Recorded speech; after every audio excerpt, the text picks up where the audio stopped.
Brea Museum. Today we're going to show you around and celebrate Brea's rich history. So let's get started. Here we are upstairs in the museum this morning.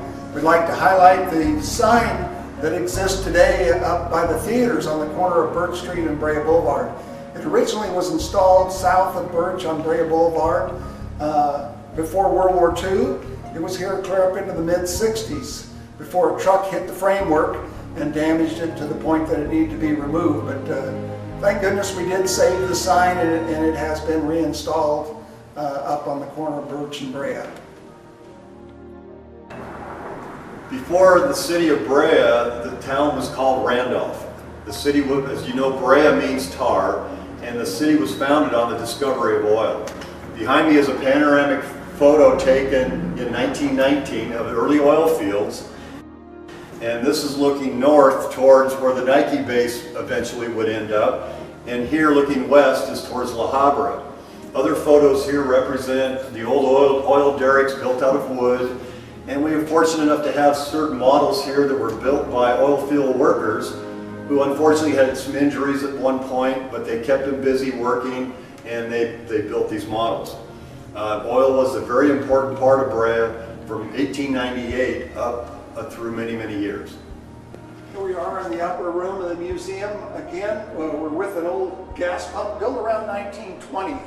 The unique thing about this is it came off an orange ranch up on Berry Street, and that orange ranch was owned by Union Oil.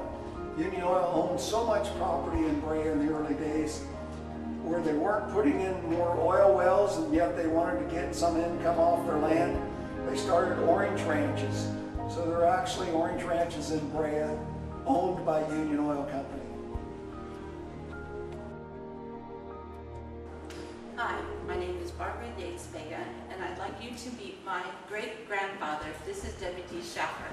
W.D. Schaffer was one of the first prominent family members in the town, and he was an inventor and an engineer, and he created and had his very first patent on what they call a flow beam, which is what they measured oil flowing from wells. They could never actually accurately measure the flow going there until he invented this.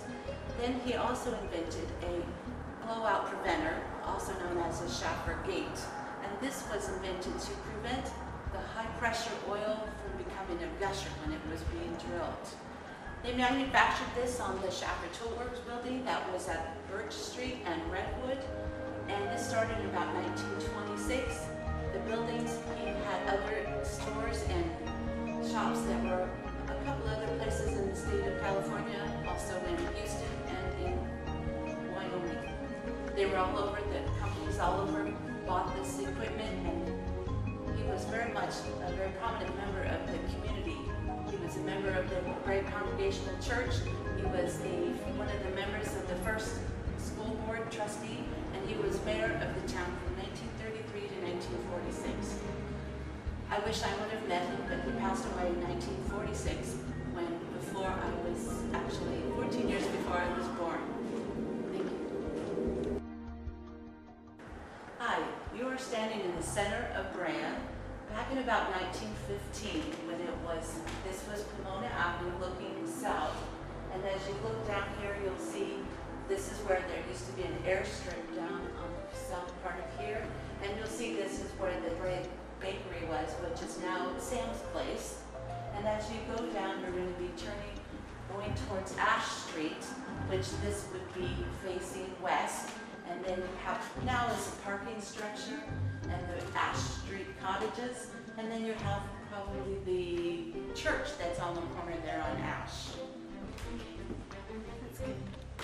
And as you travel a little bit farther towards the north, you'll see where the railroad, the Pacific Electric Railroad depot was there, and you can see that they had the train station there that has long since been run out. His name was Randolph, which used to be the early time that the name of the city used to be. And as we're going to travel a little farther, we're going to be going north, and as you turn this direction, you'll see the continuation of Pomona Avenue, and you can see down at the very end here where you have the junior high, which is still there. And as you continue to go over, you're going to be moving toward. We're looking at buildings along South Brea Boulevard, along the east side of South Brea Boulevard. This is the Craig Building, built in 1921, named after Ted Craig, which was one of Brea's councilmen, and later become Speaker of the State of California, the Speaker of the House. But anyway, this picture was taken very soon after the building was built. Around 1925 it was taken. We have another nice model of the building. We move further south, just right down from the Craig Building, a couple doors, was the Brea Theater. Brea Theater originally was built by people, or ran by the people that were the aunt and uncle of the famous Judy Garland entertainer. She did come and do a performance at the Brea Theater. It went for many years as a motion picture house. Eventually it was torn down in the mid-1980s. This is the old Brea Hotel, built around 1911. It's set on North Brea, just in the first block north of Ash, which Ash, as you remember, was originally considered to be the main street east and west through Brea.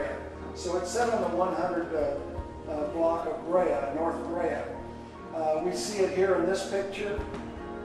Here, it was thought to be such a historical significance. The city paid at one time to pick the building up because it was on very poor foundation. Moved down closer to the railroad tracks. They spent about $500,000 building new foundations for it. The developer that they could not find any developer that wanted to earthquake retrofit the building. And so the building ended up being torn down.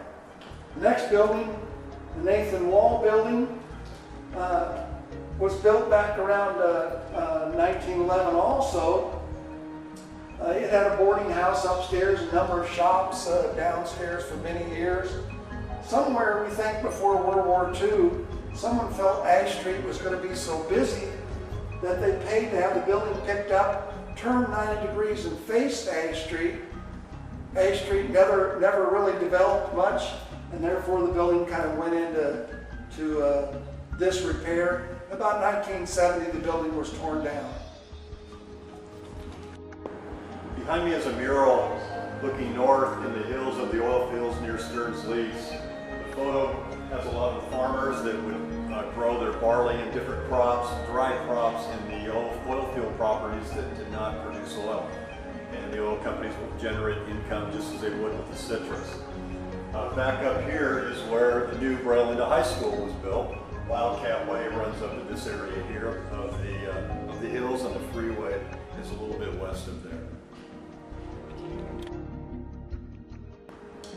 Here we are in our aviation section of the museum. It's hard to imagine, but at one time Brea had two airfields. One was down on South Brea Boulevard, out where today's Guitar Center is.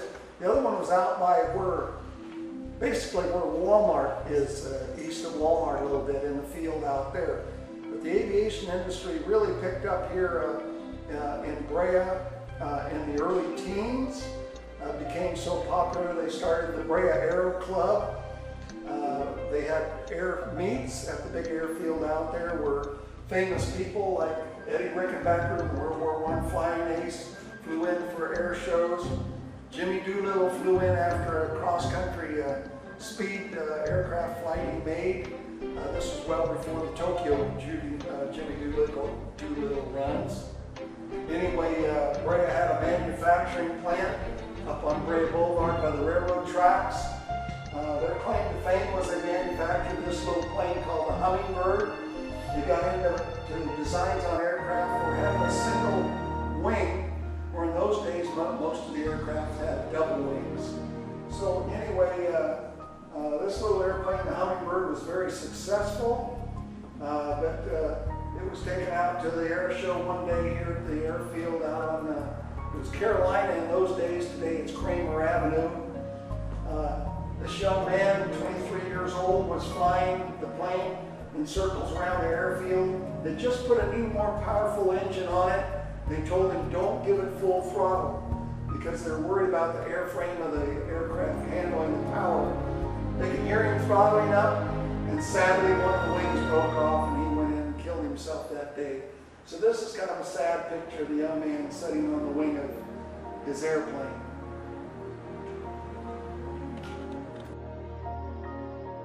On October 31st, 1924, Babe Ruth and Walter Johnson played an exhibition baseball game at the Brea Bowl. The Brea Bowl back then was where the landmark homes are below Lambert and Brea Boulevard. As you may remember, Walter Johnson's family lived in Olinda and his family worked in the oil fields. Walter Johnson attended Fullerton High School because Brea did not have a high school then. It was a major thing for the baseball players in the off season to do these barnstorming games, and we're very fortunate to have that game here. We do have a baseball autographed by Babe Ruth and Walter Johnson and several other players on display, along with several other photographs of that game. One of our most famous graduates of Brea High School is Randy Jones. Randy graduated in 1968, attended Chapman College, and played baseball on a scholarship. He was then drafted by the San Diego Padres and played 15 years in the big leagues before retiring. Hi, well, we're down in the basement of the Legion building, and I was in the jail here, and the Brea PD moved down here in about 1967 when the PD was growing rapidly, the city was growing rapidly, and they were in here until about 1981-82 when the Civic Center was built. I'm proud to say I never spent any time in this jail growing up or as an adult. Hi, welcome to the kitchen. This kitchen has been rebuilt to give the appearance of the original when it was first built here. And this was dedicated to Levita Detweiler. She was one of the co-founders from the Historical Society. And we have about a 1950s GE refrigerator. We have this really 1935 Magic Chef stove. And they have all these really original looking cabinets and